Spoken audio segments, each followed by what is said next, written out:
Cette petite église est simple et sobre.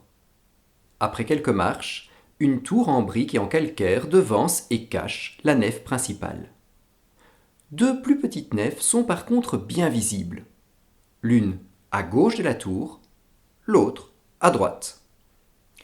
Vous distinguerez mieux cette structure en vous tenant sur le côté de l'édifice. Chaque nef latérale s'appuie sur un soubassement en calcaire et silex et est percée d'un oculus en façade et de trois baies cintrées sur le côté. À l'arrière, le chœur est arrondi. Le bâtiment est entouré d'un mur qui cache un cimetière désaffecté depuis 1923.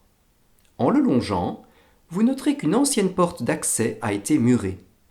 Ce passage permettait au curé d'entrer dans l'église par une porte située au fond du chœur, l'édifice ne disposant pas de sacristie. La tour est percée de 4 abassons et surmontée de la traditionnelle croix sous un coq en fer forgé. Au-dessus de la porte cintrée, une niche abrite une statue de Notre-Dame de Lourdes. Ce n'est cependant pas à elle que l'église est dédiée, mais à Saint Martin. Martin vécut au IVe siècle, à l'époque de l'Empire romain. L'épisode le plus célèbre de son hagiographie est celui de son manteau. Encore simple soldat romain, Martin coupa son manteau et en offrit la moitié à un malheureux frigorifié.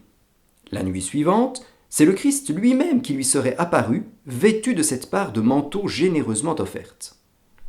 La partie restante du manteau, nommée cappa en latin et chape en français, devint une relique.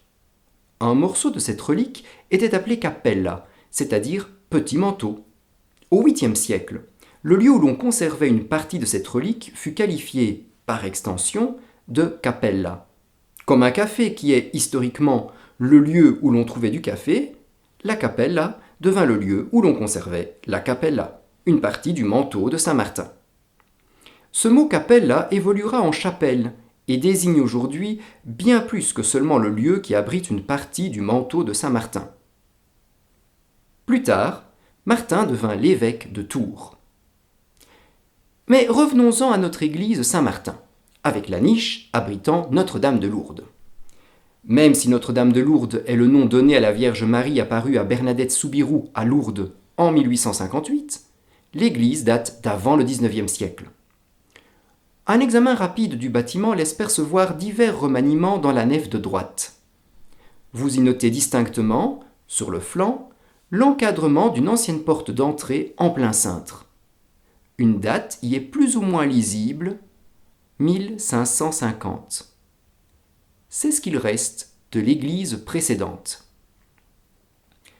Le gros de l'église actuelle est une construction de 1714, qui remplaça celle de 1550 de moindre dimension. La nef droite en conserve donc quelques traces. Les archives nous donnent le nom d'un curé à Villers en 1252. L'église de 1550 n'est dès lors pas l'édifice d'origine. Une église plus sobre s'élevait certainement ici à l'époque de ce curé du XIIIe siècle. L'on peut même supposer qu'une église en bois étorchi existait déjà au haut Moyen Âge, peut-être même à l'époque carolingienne. Cette église, qui vit passer de nombreuses troupes militaires, fut sans aucun doute brûlée et reconstruite à de nombreuses reprises, tout comme le fut d'ailleurs la ville de Hanu, à quelques kilomètres à peine. La simplicité de l'extérieur épouse bien celle de l'intérieur, qui ne manque toutefois pas d'une certaine élégance que nous vous invitons à découvrir.